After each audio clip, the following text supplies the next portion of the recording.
Hey guys, Veebat here with another V-Plays, taking out the XF15C again, and really we're just going to kind of go through what it is I'm thinking at the beginning of a battle.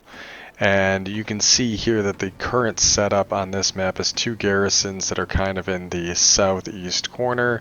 The center has an airfield, a major airfield with a repair site, and then in the northwest corner we have the mining facility. I initially think, you know what, maybe I'll go for the garrison, I'll help out there, and if we can flip that zone, then we can work our way north. I've already kind of scoped out who the enemy players are and tried to determine who's going to be the most dangerous threats. You'll also note here as I come into the zone, I'm staying in my altitude bracket. I immediately got up to about where I should be, which is around 7,000 feet and some change. And then I engaged the heavy fighters at the garrison that are going to be the defense aircraft. Once all of the aircraft at this altitude block are eliminated, that's when I start heading down to a lower altitude. The enemy's already... Oh, hey buddy. Bots. Enemies already got their garrison. I'm going to start heading towards the airfield. I noticed there's not anything at higher altitudes, so I'm going to dive down and look for opportune targets. We are in a speed build right now, so a lot of the tactics you're going to see here are going to be very much boom and zoom. The enemy player and the P-80 Alpha, definitely a viable threat. So we get some good hits on him, we took out his engine, and look, I'm not overcommitting, I'm not staying on that target, I'm keeping my speed up, I'm burning through the zone, and right now he's wondering what the heck hit me, but he's like, well, whatever hit me, I'm not seeing it, so I'm going to go after another target, and then I come back and eliminate what's left of that aircraft. I put some good hits on that airframe, but again, didn't overcommit, just kept pressing through, maintaining the airspeed. Getting onto another heavy aircraft, getting on a heavy aircraft, another boom and zoom, and staying locked on him is very easy for this airframe. Managed to take out that VIII. That was enough to be able to flip the zone, and we did that in tandem with that other aircraft that was flying uncomfortably close to us. Now, I have no need to stay here. The mining facility is very important. It essentially counts as two zones with the ticker as it counts over. So what I think is most likely it's going to be a bomber that's here. And sure enough, I'm rewarded. It is indeed a bomber. And you noted I already started the climb again. We're already up to about 6,500 by the time I got here, because I knew A, my targets were going to be up here, and B, that's where this aircraft is supposed to be because it is an altitude fighter. So I'm not repairing the engine right away because one, we're already overtaking that aircraft. If we would have had the engine up, we probably would have burned past him even more. And what if he took out the other engine? Because this does have two propulsion units. So don't be so in a hurry to repair things when you know that you're going to be taking continued damage, especially from a tail gunner setup. Now, this is important. You note that I halt fire. Why did I halt fire? Because he's outside the zone. Now that he's in the zone, look how much we just captured. A lot was captured in this highly contested zone because I killed that bomber inside of the zone, so I waited.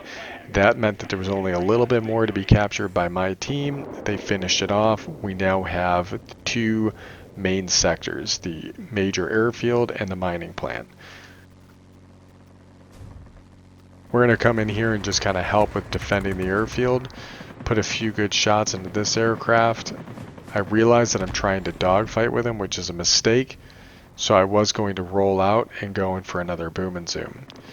Knowing that I'm low on health and that there aren't too many aircraft that close, I take the opportunity to get a heal in, and coming up from underneath aircraft is a very viable tactic for being able to get some good damage in. The VIII isn't that maneuverable, and believe it or not, we're fairly maneuverable in this aircraft with the current setup, especially since we're specialized, so I knew I could outmaneuver him. Here's that P-80 again, so we're going to try and get some good damage on the aircraft. I commit just a little bit more aggressive here because I knew I took out his engine, and if I needed to, I could still do a zoom pass even though I was bleeding a lot of speed in the turn. Again, going back up to altitude, and here's a Spit 14, the aircraft we just did a video on, operating at an altitude regime it's not supposed to be at, similar to what I did in the Spit 14 review just yesterday. Climbed up to high altitude and engaged an ME-209 Alpha, and we were able to do it and still win, but you'll note that that Spitfire was pretty much standing still for me to get guns on. So like I said in one of the comments, I got lucky. Now here we got a J7W1, not an aircraft you typically want to head on, but there was nothing to lose here. We already have all the major zones, and I was going to go ahead and come back to the center to get a repair if we survived, and if not, I can respawn here and it wasn't going to cost my team anything. You'll note that when I was lit on fire, I did a barrel roll. The barrel roll is what allows you to be able to put those fires out if you have firefighting on your aircraft, which I do highly advocate. Coming back in on another heavy fighter, we know we can stick on him, so we're going to go ahead and get guns on. I'm actually hitting the flaps as well as the brakes a little bit here, and that allowed us to be able to stick on him and use those 20mm cannons to take that target out. We do have good range on these guns, so we're just taking some pot shots on the Su-9. Su-9 again is not a very maneuverable platform. We weren't able to get the heal because it was contested, but now we're able to get the rest of that heal back up and going. I do see that there is another F-84B here, an aircraft I don't want to get into a turn fight with, but we were able to give decent enough chase, but the game ended.